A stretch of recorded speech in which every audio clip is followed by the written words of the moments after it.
Breaking news చూస్తున్నాం. బంగారం ప్రియులకు గుడ్ న్యూస్. భారీగా బంగారం ధరలు తగ్గాయి. వెండి బంగారం రెండు ధరలు ఒక్కసారి తగ్గడం. ఒకే రోజు సుమారు 4300 బంగారం రేటు తగ్గింది. మరొక వెండి ఒకే రోజు 10,000 రూపాయలు ఏకంగా ఒకే రోజు తగ్గిపోవడం. 24 క్యారెట్ల బంగారం ప్రస్తుతానికి 1,48,860 రూపాయలు. మరొక 22 క్యారెట్ల 10 గ్రాముల గోల్డ్ రేటు ప్రస్తుతానికి 1,36,450 రూపాయలు. ప్రస్తుతం కిలో వెండి ధర సుమారుగా 2,60,000 రూపాయలు.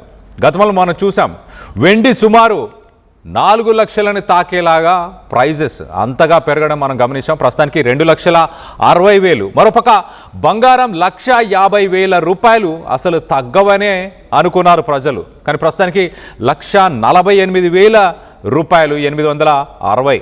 సో మొత్తం మీద సుమారుగా 1,89,000 బంగారం ధరలు తగ్గడంతో కొనుగోలుదారులు ప్రస్తుతానికి ఆనందాన్ని వ్యక్తపరుస్తున్నారు. ఇంటర్నేషనల్ మార్కెట్లో కూడా ఒకసారి మనం చూస్తే గోల్డ్ ప్రైసెస్ ఒక్కసారిగా అమాంతం 2% ఒక్కసారిగా తగ్గిపోయింది. గత కొన్ని నెలలుగా అస్సలు తగ్గని బంగారం ఇప్పుడు తగ్గిపోయింది. దానికి అసలు ముఖ్య కారణాలు ఏంటి, వాటన్నిటి గురించి కూడా డీటెయిల్గా మాట్లాడుకునే ప్రయత్నం చేద్దాం. ఒక్కసారి ఇంటర్నేషనల్ మార్కెట్లో గోల్డ్ ప్రైసెస్ కూడా చెప్పే ప్రయత్నం చేస్తాం. ఇంటర్నేషనల్ మార్కెట్లో ప్రస్తుతానికి $4,190 ప్రస్తుతానికి ఇంటర్నేషనల్ మార్కెట్లో గోల్డ్ ఒక పర్ ఔన్స్ $4,190 ఉంది. మరొక రీటైల్లో మనం చూస్తే 24 క్యారెట్ 1,48,860 రూపాయలు. రీటైల్ 22 క్యారెట్ గోల్డ్ 1,36,450 రూపాయలు. అసలు మరి ఒక్కసారిగా ఈ గోల్డ్ సిల్వర్ ప్రైజెస్, సిల్వర్ కూడా మనం చూస్తే 10,000 రూపాయలు అమాంతం తగ్గిపోయింది. సిల్వర్ కిలో ధర 2,60,000 రూపాయలు ఉంది. ఇవన్నీ ఒక్కసారిగా చేంజెస్ ఎలా జరిగాయి ఒక్కసారి మనం చూస్తే అమెరికాలో అక్కడ జాబ్స్కి సంబంధించిన రిపోర్ట్ ఈ వారంలో ఒక రిపోర్ట్ వచ్చింది. ఆ రిపోర్టు అక్కడ ఉద్యోగాలకు సంబంధించి ఆ ఉద్యోగాలు బాగానే ఉన్నాయి అంటూ అక్కడ మాట్లాడుకొచ్చారు. సో ఈ ఇయర్ 3% 3 ఇయర్ హై అంటే 4.2% ఇన్ఫ్లేషన్ రేట్ కూడా పెరుగుతుందంటూ చెప్పుకొచ్చారు. సో కొంత డాలర్ దీనివల్ల స్ట్రాంగ్ అయింది. అలాగే అమెరికాలో ఇంట్రెస్ట్ రేట్లను పెంచారు. దానివల్ల మనకెలా ఈ గోల్డ్ ప్రైసెస్ తగ్గాయి అని అంటే ఇంటర్నేషనల్ మార్కెట్లో బంగారాన్ని డాలర్లోనే కొనుగోలు చేస్తూ ఉంటారు. సో డాలర్ స్ట్రాంగ్ అయిపోయిన తర్వాత దాన్ని బేస్ చేసుకొని ఉన్న బంగారాన్ని కొనడానికి వినియోగదారులు వెనకడుగు వేశారు. అంటే ప్రపంచ దేశాలకు సంబంధించిన వాళ్ళు గోల్డ్ని బై చేయడం కొంచెం తగ్గించారు. దానివల్ల ఇమీడియట్గా దాని ప్రైసెస్ కూడా తగ్గిపోయినట్టు తెలుస్తుంది. మరో పక్కన ఇరాన్, అమెరికా, ఇజ్రాయెల్ ఈ 3 దేశాల మధ్య ఏవైతే యుద్ధ వాతావరణం కొనసాగుతుందో అది ఇంకా భీకర రూపం దాల్చే అవకాశం ఉందా అన్న దానిపై డిఫెన్స్ అనలిస్టులు, జియో పొలిటికల్ అనలిస్టులు చాలా క్లియర్గా కొనసాగే అవకాశం ఉందంటూ చెప్పుకొస్తున్నారు. ఒక పక్కన ట్రంప్ యుద్ధం నిలిచిపోతుంది అంటూ మాట్లాడుతూనే మరో పక్కన దాడులని కంటిన్యూ చేస్తున్నారు. నిన్న మొన్న మనం చూస్తే అమెరికాకు సంబంధించిన ఒక అపాచీ హెలికాప్టర్ దాన్ని ఇరాన్ కూల్చేసిందంటూ చెప్పుకొస్తుంది. ఇరాన్ ఒక అమెరికాకు సంబంధించిన 1,100 కోట్లకు సంబంధించిన ఒక డ్రోన్ని ఇరాన్ కూల్చేసింది. దానికి రిటాలియేషన్లో అంటే రివెంజ్ తీసుకునే దానిపై ఇప్పుడు అమెరికా తెహరాన్ని మిస్సైల్స్తోనే అసలు అతలాకుతలం చేసేసింది. దానికి సంబంధించిన విజువల్స్ మనం ఉదయం చూసాం. ఇరాన్ పైన ఎలాంటి దాడులు చేసిందో దీంతో అమాంతం ఇంటర్నేషనల్ మార్కెట్లో ప్రస్తుతానికి ఆయిల్ ధర $100 ఒక బ్యారెల్కి సంబంధించిన ఆయిల్ ధర $100 దాటేసింది. దీనివల్ల ఈ ఆయిల్ బ్యారెల్ ధరలు ఒక్కసారిగా అమాంతంగా $100 దాటడంతో సెంట్రల్ బ్యాంక్స్ ఏవైతే ఉన్నాయో ప్రపంచంలో అన్ని దేశాలకు సంబంధించిన సెంట్రల్ బ్యాంక్స్ అంటే ఇండియాలో మరి ముఖ్యంగా ఆర్బీఐ లాంటి బ్యాంక్స్ అన్నీ కూడా ఇమీడియట్గా వాళ్ళ మానిటరీ పాలసీని ఇమీడియట్గా చేంజ్ చేసుకున్నారు. రానున్న రోజుల్లో ఆర్థిక మాంద్యం రాబోతుంది కాబట్టి ఖచ్చితంగా ఇంట్రెస్ట్ రేట్లను పెంచుకోవాలి.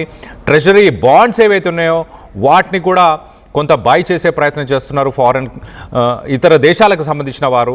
సో మొత్తం మీద దీనివల్ల ప్రస్తుతానికి డాలర్ విలువ స్ట్రాంగ్ అవ్వడం, అమెరికాలో ఆర్థిక పరిస్థితుల నేపథ్యంలో ఒక్కసారిగా బంగారం అలాగే వెండికి సంబంధించిన ధరలు ఒక్కసారిగా ఇవాళ ఆకాశాన్ని దిగి వచ్చాయి. 1,50,000 రూపాయలు ప్రైజ్ని అది ఇంకా తగ్గదేమో బంగారం అనుకున్నారు, కానీ ప్రస్తుతానికి ఈరోజు 1,48,860 రూపాయలు 24 క్యారెట్, అలాగే 22 క్యారెట్ 1,36,450 రూపాయలు. ప్రస్తుతం కిలో వెండి ధర కూడా 2,60,000 రూపాయలు ఉంది. రానున్న రోజుల్లో ఏం ఎక్స్పెక్ట్ చేయొచ్చు అది కూడా ఒకసారి చెప్పే ప్రయత్నం చేస్తా. ఒకసారి మనం చూస్తే సిటీ గ్రూప్ లాంటి గ్లోబల్ కంపెనీస్ ఏం చెప్తున్నాయనంటే రానున్న కొన్ని రోజుల్లో ఖచ్చితంగా $4,000 పర్ ఔన్స్ ఇంటర్నేషనల్ మార్కెట్లో ఉండబోతున్నాయి. సో లాంగ్ టర్మ్ ఖచ్చితంగా రేట్లు పెరిగే అవకాశం ఉంది, కానీ ప్రస్తుతానికి ఈ మార్కెట్లో క్లారిటీస్ లేకపోవడం వల్ల ఇంటర్నేషనల్ మార్కెట్లో ప్రైసెస్ తగ్గాయి అంటూ కూడా ఇంటర్నేషనల్ అనలిస్టులు చెప్పుకొస్తున్నారు. సో దీనికి సంబంధించి మీరేమనుకుంటున్నారు? ఒకసారి నెక్స్ట్ నెల నుంచి 3 నెలల్లో ఎలాంటి పరిస్థితులు నెలకొనబోతున్నాయి దాని గురించి కూడా కొంత చెప్పే ప్రయత్నం చేస్తా. ఒకసారి మనం చూస్తే కనుక నెక్స్ట్ రానున్న 3-4 రోజుల్లో 3-4 నెలల్లో ఇండియా లాంటి మార్కెట్స్లో డొమెస్టిక్ ప్రైసెస్ ఒక్కసారి మనం చూస్తే కనుక 1,35,000 నుంచి 1,45,000 ప్రైస్ రేంజ్లో గోల్డ్ అంటే ఇంకా తగ్గే అవకాశం ఉందంటుండే. ఇప్పుడు ప్రస్తుతానికి 1,48,000 ఉన్నది కాస్త 1,35,000 చేరుకునే అవకాశం ఉంది అంటూ జేపీ మార్గన్ చెప్పుకొస్తుంది. సాక్సో బ్యాంక్ అలాగే city group $4,000 per ounce international మార్కెట్లో ఉండబోతుంది అంటూ సాక్సో బ్యాంక్ స్ట్రాటజిస్టులు చెప్పుకొస్తున్నారు. మరోపక్క ఈ సంవత్సరం ఎండ్ అయ్యేసరికి అంటే 2026 ముగిసేసరికి జేపీ మార్గన్ గ్లోబల్ రీసెర్చ్ ఏం చెప్తుంది అంటే గ్లోబల్గా రేట్స్ ఈ 3 నెలల తర్వాత మళ్ళీ ఇంక్రీజ్ అయ్యే అవకాశం ఉందంటున్నారు. ఇంటర్నేషనల్ మార్కెట్లో $6,000 ప్రస్తుతానికి $4,000 సుమారుగా ఉన్న గోల్డ్ ప్రైసెస్ కాస్త $6,000 అంటే ఒక రకంగా 30-40% గోల్డ్ రేట్లు ఈ సంవత్సరం ముగిసేసరికి ఇంక్రీజ్ అయ్యే అవకాశం ఉంది అంటూ యూబీఎస్, గోల్డ్మెన్ సచ్స్ అలాగే JP Morgan global research targets ఇవి ఇంటర్నేషనల్ రీసెర్చ్ కంపెనీస్ అని చెప్పొచ్చు, బ్యాంక్స్ అని చెప్పొచ్చు, ఇంటర్నేషనల్ బ్యాంక్స్, ప్రైవేట్ బ్యాంక్స్ అని చెప్పొచ్చు. ఈ బ్యాంక్స్ ప్రిడిక్షన్స్ ప్రకారం నెక్స్ట్ 3 నెలలు గోల్డ్ ప్రైసెస్ తగ్గుతాయి అంటున్నారు. దాని తర్వాత ఈ సంవత్సరం ముగిసేసరికి గోల్డ్ ప్రైసెస్ మళ్ళీ అమాంతం 30-40% పెరిగే అవకాశం ఉందంటున్నారు. 2027 కూడా ఒకసారి మనం చూస్తే కనుక జేపీ మార్గన్ కంపెనీ చాలా క్లియర్గా ఏం చెప్తుందంటే పొటెన్షియల్ పీక్ అంటే $6,300ని ఇంటర్నేషనల్ మార్కెట్లో ఒక ఔన్స్ చేరుకునే అవకాశం ఉంది అని వాళ్ళు చెప్పుకొస్తున్నారు. అంటే సుమారుగా ఒక 2 లక్షల రూపాయలని కూడా 2027లో అలాగే 2026 ముగిసేసరికి ఆ రేట్లకి ఆ పీక్ రేట్స్కి చేరుకునే అవకాశం ఉన్నట్టు కూడా ఈ జేపీ మార్గన్ కంపెనీ చెప్పుకొచ్చే ప్రయత్నం చేస్తుంది. సో ఓవరాల్గా ప్రస్తుతానికి కొంత ఊరటని చెప్పొచ్చు. బంగారాన్ని కొనుగోలు చేసే వ్యక్తులకి ఇప్పుడు గుడ్ న్యూస్ అని చెప్పొచ్చు.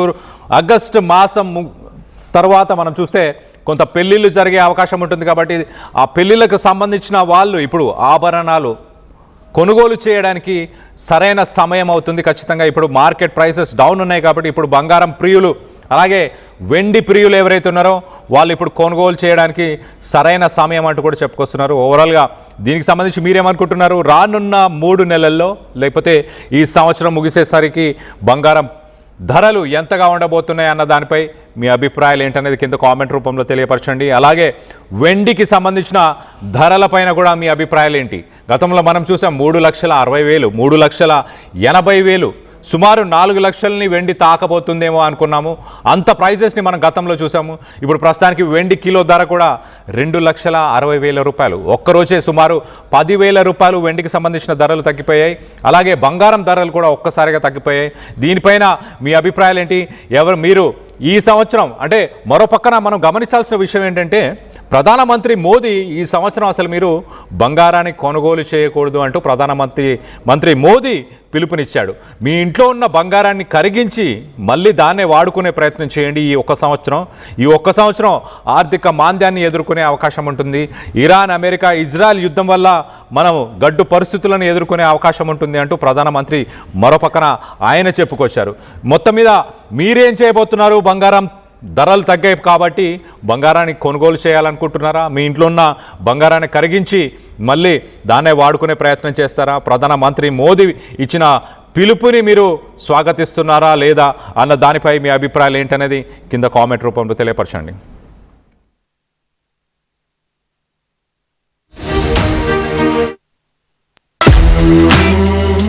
KL Lay, we ensure that your dream job is a reality. KL deemed to be university.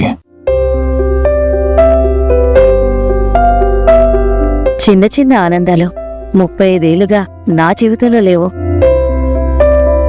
35 ఏళ్లుగా నేను డైపర్లలో బ్రతికాను. 6 సెంటీమీటర్ల ఫిస్టులా నా మూత్రాశయంలో లీక్ కారణమైంది. ఎవరూ నాకు సహాయం చేయలేకపోయారు. AINUలో వైద్యులను కలిసే వరకు. అక్కడ వారు రోబోటిక్ శస్త్రచికిత్సతో నాకు పరిష్కారం ఇచ్చారు. వారు నా ఆత్మవిశ్వాసాన్ని కూడా తిరిగిచ్చారు. Precision care makes it possible. The Center for Robotic Surgery at AINU